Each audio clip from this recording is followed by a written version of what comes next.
Support करेंगे, subscribe करेंगे। ये इंडिया महागठबंधन की जो सरकार बनने जा रही है, अरे वाह, तो कवि जी ने लिखा है, क्या लिखे हैं? क्या? जीता साइकिलिया, जीता साइकिलिया, जीतावा धुआंधार हो, जीता साइकिलिया, जीतावा धुआंधार हो, जीता साइकिलिया, जीतावा धुआंधार हो, जीता साइकिलिया। अरे खुद पीएम मोदी जय बाबा, अरे खुद पीएम मोदी जय बनारस से हार हो, जीता साइकिलिया, जीतावा धुआंधार, जीता साइकिलिया, जीतावा धुआंधार।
रोक नहीं सकता। कहना का साथियों, घबराइए नहीं, आने वाले 4 जून को परिणाम आपके सामने होगा। झाड़ू की तरफ बटोरत आवत वो पहले चरण से इंडिया गठबंधन के लोग हाय कहना है, आइल जब रहली कोरोना के लहर हो, कोरोना के लहर हो, कोरोना के लहर हो, कोरोना के लहर हो, कोरोना के लहर हो। कोरोना जैसी बीमारी आई हिंदुस्तान में, बड़ा उपकार किया है माननीय प्रधानमंत्री जी ने। उपकार का कैले हुआ सुना, अरे जनता जनार्दन के देहल जहर हो,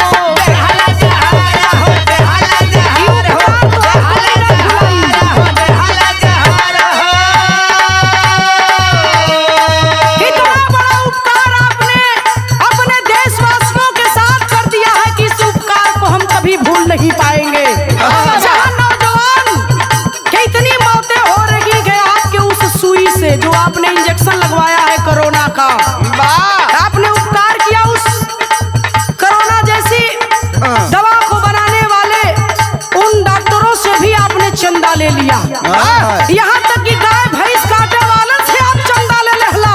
अरे बाप रे बाप, गाय भैंस काटे वालों से चंदा, अरे वाह, हिसाब ये जनता आपसे करेगी।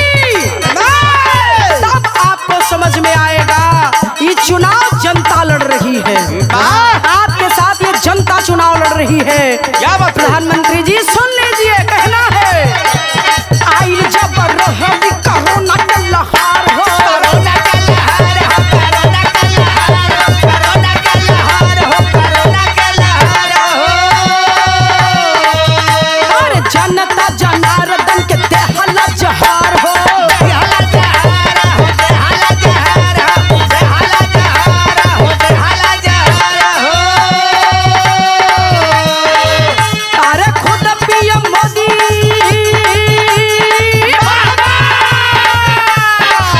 अरे खुद पीएम मोदी जकर पर चार हो, जीतत साइकिल जीतावा धुआंधार हो, जीतत साइकिल जीतावा धुआंधार हो, जीतत साइकिल जीतावा धुआंधार हो, जीतत साइकिल। अरे ब्रेन हैमरेज कोई होता हट फेल हो, होता हट फेल भैया, होता हट फेल हो, होता हट फेल, होता हट फेल हो। ब्रेन हैमरेज जैसी भयंकर बीमारी बच्चों को तो होना ही नहीं चाहिए। डॉक्टरों का कहना है कि 60+ वालों को ब्रेन हैमरेज होता है, जेकरे पे बहुत ज्यादा भार रहला, बहुत ज्यादा सोचे वालन के ब्रेन हैमरेज होला। लेकिन 20 साल के बच्चे को अगर ब्रेन हैमरेज हो जाए, 22 साल का नौजवान हार्ट अटैक से भी मर जाए, तो आप उसे क्या कहेंगे? इतनी मौतें कभी हिंदुस्तान में नौजवानों की हुई नहीं थी।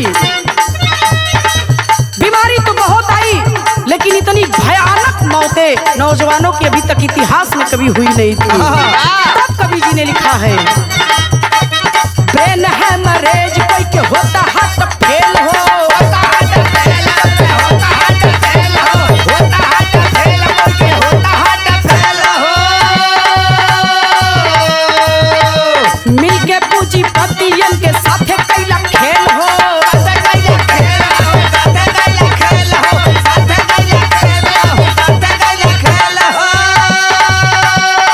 हम लोगों के जीवन के साथ, जिंदगी के साथ इतना बड़ा खेल आपने खेल दिया, हिम्मत कैसे पड़ी आपकी?